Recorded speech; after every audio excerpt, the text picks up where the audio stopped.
안녕하세요. 혹시 요즘 좋아하는 드라마 있으세요? 저도 드라마나 영화를 참 보기 좋아하죠. 보는 것을 좋아하는데, 저는 보기와는 다르게, 보기는 엄청 촌스럽게 생겼는데, 조금 까탈스러운 면이 좀 있습니다. 그래서 드라마나 영화를 볼 때에, 극본, 연출, 연기, 이 삼박자가 어느 정도 수준이 안 되면은 보다가 그냥 허지부지 말 때가 많습니다. 왜냐하면은 이 극본 자체가 너무 개연성이 떨어지면 참 보기 힘들죠. 그리고 또 연기자가 너무 연기를 어색하게 하거나 못하면은 참 보는 것이 쉽지 않습니다. 그리고 또 연출을 할 때에 실수들이 있을 수 있습니다. 사극에서 금리빨이 보인다든지, 지금으로 또 500년, 600년 전에 이 금리빨이 있을 수가 없는 것이죠. 그리고 세트가 너무 시대에 맞지 않게 막 새 것이라든지, 그리고 컴퓨터 그래픽이 이제 너무 좀 허접하다든지, 참 이러면은 참 끝까지 보기가 쉽지 않습니다. 그래서 이런 이 관점에서 볼 때에 이제 오늘 마친 그 우영우라는 드라마는 이 세 가지 요소를 상당히 만족하지 않았나 하는 것이죠.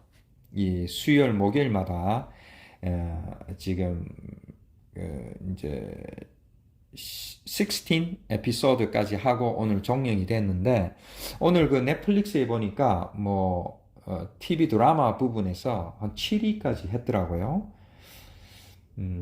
그래서 이 인종을 떠나서 많은 사람들에게 어떤 공감을 불러일으키고 또 재미와 흥미를 일으킨 드라마가 아닌가 하는 것입니다. 그리고 아시아나 저쪽 국가들에서는 1등을 계속 한 드라마라고 저는 들었습니다.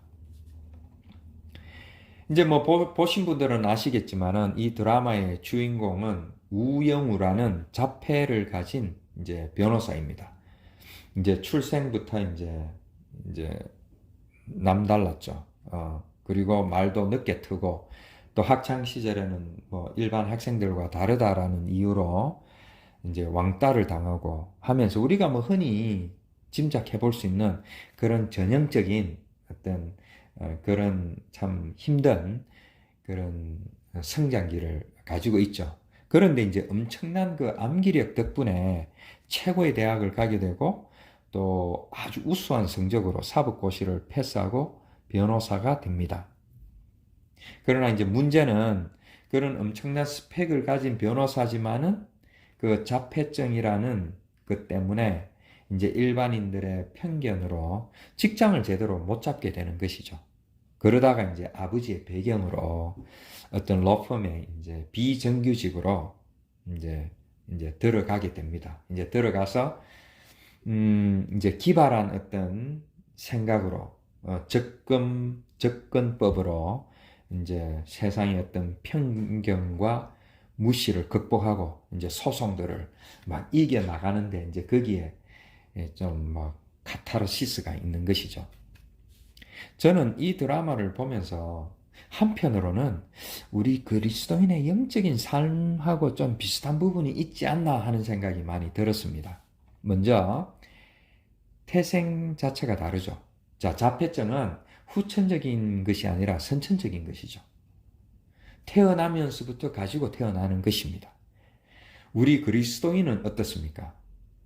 모태신앙이든 아니면 친구를 따라서 교회를 다니다가 그리스도인이 되었든지 아니면 어떤 여러 가지 이유로 이제 그리스도인이 되었는데 결국은 그것이 하나님께서 선택을 해 주셨다라는 것입니다.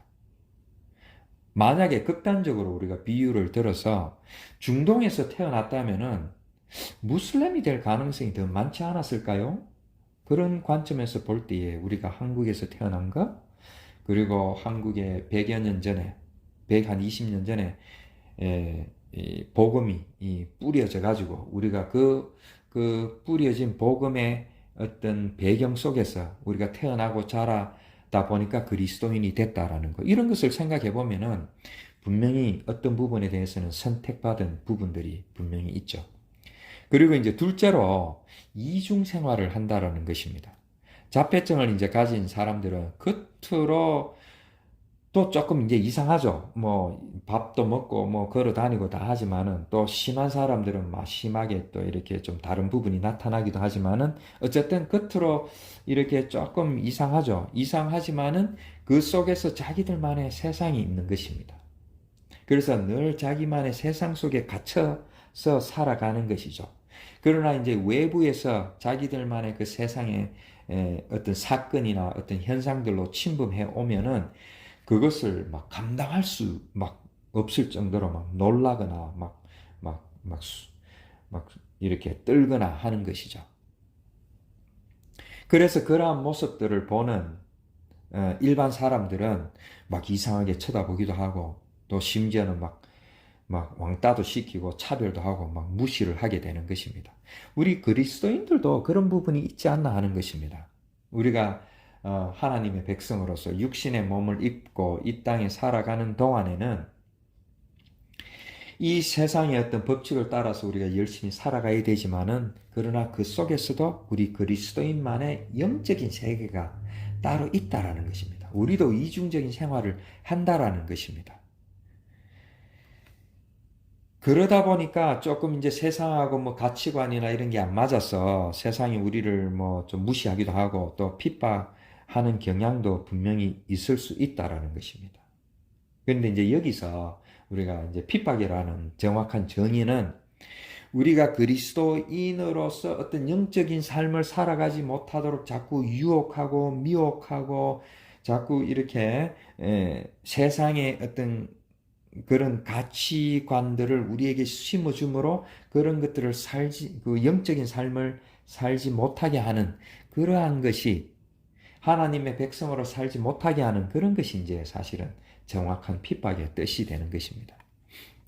이제 세 번째로 이 자폐증을 가진 사람들은 보통 사람들이 가지고 있는 눈치가 좀 없죠. 그리고 공감 능력이 좀 떨어지죠.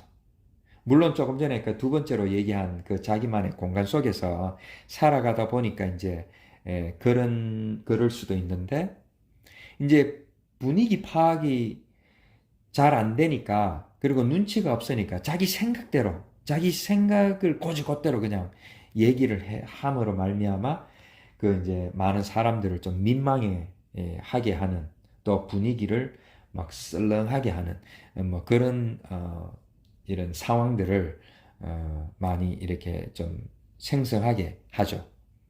우리 그리스도인들도 그런 부분이 있지 않나 하는 것입니다. 세상 기준이 아니라 하늘나라의 기준으로 살아가다 보니까 이 가치관이 좀 충돌을 일으킬 수 있게 되는 것이죠. 그러다 보니까 뭐 눈치가 없어 보이거나 좀 공감 능력이 좀 부족한 것처럼 보일 수도 있습니다. 그러나 우리가 철저하게 사실은 이중 생활을 하면은 우리가 겉으로는 전혀 표시 안 나게 어떤 세상 법칙을 따르고 세상 윤리, 도덕을 그 규범을 준수하면서 살아가면은 뭐 그런 거 잘 안 보이죠. 그럼에도 불구하고 우리는 이제 그래도 어떤 영적인 또 삶을 살아가는 사람이다 보니까 이제 아무래도 좀 다른 부분이 있을 수가 있죠. 그런데 만약에 이런 정상 자체가 없다면은 이제 그것도 이제 문제가 되는 것입니다. 왜냐하면 그 말은 세상의 사람들과 또 세상의 다른 종교인들과 전혀 다른 것이 없다라고 하면은 그러면은 그렇게 살아가는 모습이 그냥 세상의 어떤 종교인 중에 한 사람이 될 가능성이 있으니까 그것도 이제 좀 말이 안 되는 것입니다. 그래서 이제 여기까지는 일반적인 어떤 자폐증하고 비교를 해보았는데요. 이제는 우영우라는 인물하고 한번 비교를 해보겠습니다. 이 우영우에게는 다른 사람들이 가지고 있지 않은 특별한 재능이 있습니다. 이러한 재능이 뭐 전체 자폐증을 가진 사람들의 뭐 한 5%? 뭐 아주 적은 사람들에게 있다고 해요. 그것은 무엇이냐면은 기억력이 정말 신통방통한 것이죠. 이 우영우는 책을 보거나 글을 읽을 때에 그것을 그림으로 이 저장을 해버리는 것입니다. 그것을 이제 시각화 기억법이라고 하는 것이죠. 즉 사진을 찍듯이 찍어가지고 기억을 해버리니까 눈을 육적인 실제 눈을 감아도 이 머릿속으로 그것을 책장을 넘기듯이 쭉 넘겨가지고 그것을 정확하게 몇 페이지에 어떤 문단에 뭐가 있는지까지 정확히 이제 기억을 하게 되는 것입니다. 이 드라마 속에서 그런 장면들이 많이 나오죠. 저는 이 부분도 그리스도인하고 좀 닮지 않았나 하는 것입니다. 시각화 기억법처럼 그리스도인들도 하늘나라를 영의 눈으로 시각화하는 것이죠. 만약에 그렇지 못하다면은 우리가 생각하는 그 하늘나라는 너무나 추상적으로 되어버리거나 어떤 뜬구름 잡기 식으로 되어버리고 말더라는 것입니다. 그래서 또 여기에서 또 시각화라는 것은 뭐 유튜브에서 말하는 뭐 임사체험이나 사후체험 뭐 그러면서 이제 뭐 천국을 갔다 왔다 뭐 하는 그런 것이라기보다는 하나님이 통치하시는 그 영원한 하늘나라를 우리의 영안의 눈으로 그려볼 수 있다라는 것입니다. 자칫하다가는 이제 이단이 될 수 있는데 그렇기 때문에 우리가 막 그것을 입으로 이렇게 얘기할 필요는 없지만은 분명히 우리가 영안을 가졌다면은 영적인 눈을 가졌다면은 그 영적인 눈을 통해서 볼 수 있는 하늘나라를 볼 수 있어야 된다는 것입니다. 그리고 또 하나 이제 우영우는 이제 막 그 소송을 하면서 진행을 하면서 이게 잘 풀리지 않을 때에 갑자기 산들바람이 이 우영우의 머리카락을 흔들면서 샤 하고 이제 불면은 그때 갑자기 그 뒤에 고래가 이렇게 물에 풍덩하면서 이렇게 나타나는데 그때마다 정말 보통 사람들이 보기 어려운 아주 기발한 아이디어가 떠오르는 것이죠. 전혀 다른 각도에서 그 사건을 보게 되고 그곳에서 해법을 찾게 됩니다. 하필 우영우는 이제 자폐증을 가진 사람들이 이제 좀 편집증도 있는데 뭐 다 그런 것은 아니겠죠. 편집증이 대부분 있는데 이 우영우는 고래에 특별히 이제 집착을 하죠. 우리 고래 그러면은 또 성경 말씀 중에 요나스가 또 바로 생각이 나잖아요. 물론 거기에는 큰 물고기라고 돼 있어가지고 정확히 고래인지는 모르지만 그래도 바다에서 사는 큰 물고기는 뭐 그래도 고래가 제일 큰 물고기니까 일단 고래라고 했을 때에 우리가 잘 아는 그 요나스 우리가 알죠, 그죠? 요나가 이제 하나님의 그 명령을 어기고 어디로 갑니까? 다시스로 가죠. 갑자기 생각이 안 나는데, 니느웨 성으로 가서 회개를 부르짖어라 그러는데, 이제 다시스로 가죠. 그 다시스로 가다가 이제 풍랑을 만나게 되고, 거기에서 제비 뽑혀가지고, 이제 바다에 던지어지게 되고, 그때에 이제 큰 물고기가 삼키고, 이제 큰 물고기가 이제, 3일 만에 요나를 이제 바깥으로 이제 이렇게 뱉어내 가지고 그 길로 이제 니느웨로 가서 이제 회개를 외치게 됩니다. 우리가 잘 알다시피 성경 말씀 속에서 바다는 세상을 나타내고 그리고 고래 뱃속은 무덤을 나타내는 것이죠. 어떤 죽음을 나타내는 것입니다. 그리고 이제 3일 만에 이제 이 뱉어냄을 당하는데 요나가 이 성경에서 3일이라는 것은 큰 현상이 변화되는 것이죠. 예를 들어서 예수님이 육적인 죽음 후에 3일 만에 영적인 그리스도로 이렇게 부활한다든지 아니면은 그 아브라함이 모리아 산으로 제사를 지내러 갈 때에 3일 길을 간다든지 또 이스라엘 백성들이 홍해를 건너서 3일 길에 시내산을 만난다든지 뭐 시내산에서 이제 당연히 하나님의 그 십계명을 받게 되죠. 어쨌든 이런 어떤 상태가 완전히 변하는 상태, 다른 성질의 것으로 변하는 상태에 걸리는 시간이 3일이라는 것입니다.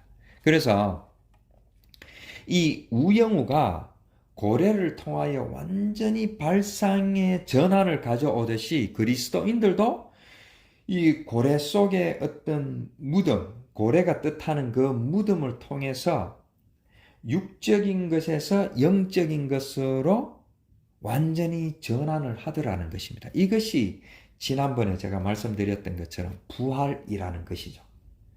육적인 눈으로 보는 그 하늘나라 이면에 영적인 눈으로 다시 보게 될 때에 그 사이에는 반드시 육적인 어떤 것을 죽이고 죽음을 당해야 되는데 그 죽음이 전제되어야지 영적인 눈으로 거듭나는 상태, 그것이 부활이라고 지난 시간에 말씀을 드렸습니다. 그렇기 때문에 이 우영우가 고래를 통하여서 이 완전히 발상의 전환을 가지는 것처럼 우리 그리스도인도 이 고래가 뜻하는 이 죽음, 다나토스의 죽음을 통하여 육적인 것에서 영적인 것으로 부활을 하더라는 것입니다. 그리고 나서 이제 제가 그러면 자폐증을 앓고 있는 혹시 성경 인물이 혹시 있을까 해서 한번 생각해 보니까 굳이 한번 생각해 보자면 우리가 잘 아는 요셉이 아닐까 하는 것입니다. 요셉은 노년에 이제 라헬에게서 이제 얻게 되죠. 그러면서 그 늦동이 너무 귀여워가지고 채색 옷을 그 형들에게는 못 입히지만은 이 요셉에게만큼은 입혀가지고 막 이뻐할 정도로 이렇게 막 웅이웅이 하면서 키우니까 이 요셉은 막 형들이 뭐 잘못한 거, 뭐 실수한 거 이런 것들을 막 꼬나바치게 되죠. 그러니까 형들이 요셉을 더 싫어하고 나중에는 정말 죽이고 싶을 정도로 싫어하게 되죠. 그런데 이제 여기에서 요셉이 어떤 일을 하느냐 하면은 이런 분위기는 전혀 파악하지 못하고 그 형들에게서 형들 내 꿈을 한번 들어보세요 이러면서 형들의 곡식단이 내 곡식단 앞에서 절을 했습니다라고 이제 눈치 없이 꿈 얘기를 버젓이 하는 것이죠. 그러니까 형들이 막 더 미워하는 게 아닌가 하는 것입니다. 그래서 제가 굳이 성경 인물, 물론 다른 인물들 중에 뭐 그런 부분이 있을 수도 있겠죠. 그래서 이제 요셉이 눈치 없이 하는 게 어떤 자폐적인 어떤 그런 그게 좀 있지 않을까 하는데 그래서 또 그러고 보면은 요셉이 나중에 이제 이집트의 총리가 되잖아요. 비상한 어떤 그런 어떤 꿈을 통해서 이제 그런 능력을 발휘해 가지고 가뭄도 뭐 이렇게 다스리게 되고 하면서 총리가 되는데 또 그것도 보면은 또 뭐 그런 것 같아요. 이 자폐증을 가진 그 소수지만은 어떤 사람들은 어떤 천재적인 기능이 또 기질이 있으니까 요셉이 그렇게 돼서 또 총리까지 되지 않았나 하는 것이 이제 저의 생각입니다.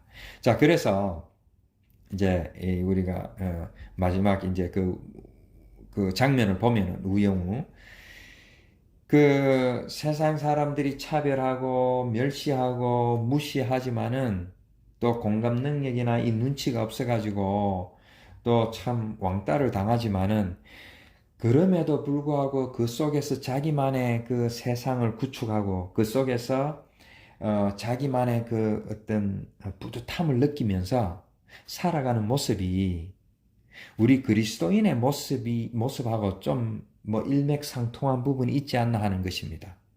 우리는 이 세상에 살아가면서 세상의 가치관 따라서 물론 우리의 육신의 몸은 그렇게 당연히 살아야 되겠죠. 그러나 어떤 면에서는 그런 가치관하고 충돌을 하면서 또 때로는 우리가 그리스도인으로 살아가면서 어떤 교회의 어떤 관습이나 어떤 풍습 또 교리나 규정 이런 것에 우리가 치여가지고 살아갈 수밖에 없지만은 그러나 그 속에서도 예수 그리스도로 인하여 자유함을 누리고 또 뿌듯함을 누리면서 그 내만의 어떤 영적인 세계를 구축하고 그 속에서 기쁨을 누리며 살아가는 것이 그 자폐를 가지고 살아가는 그 우영우의 삶하고 비슷한 부분이 있지 않나 하는 것입니다. 우리는 그리스도인으로 살지만은 육신의 몸을 입고 사는 동안에 이 세상으로부터 멸시와 핍박을 받을 수밖에 없지만은 그럼에도 불구하고 우리가 소유한 그 하늘나라의 비밀을 가지고 기뻐하고 즐거워할 수 있는 것이 우리 그리스도인이 아닐까 하는 것입니다. 나로 말미암아 너희를 욕하고 박해하고 거짓으로 너희를 거슬러 모든 악한 말을 할 때에는 너희에게 복이 있나니 기뻐하고 즐거워하라. 마태복음 5장 11절에서 12절 말씀입니다.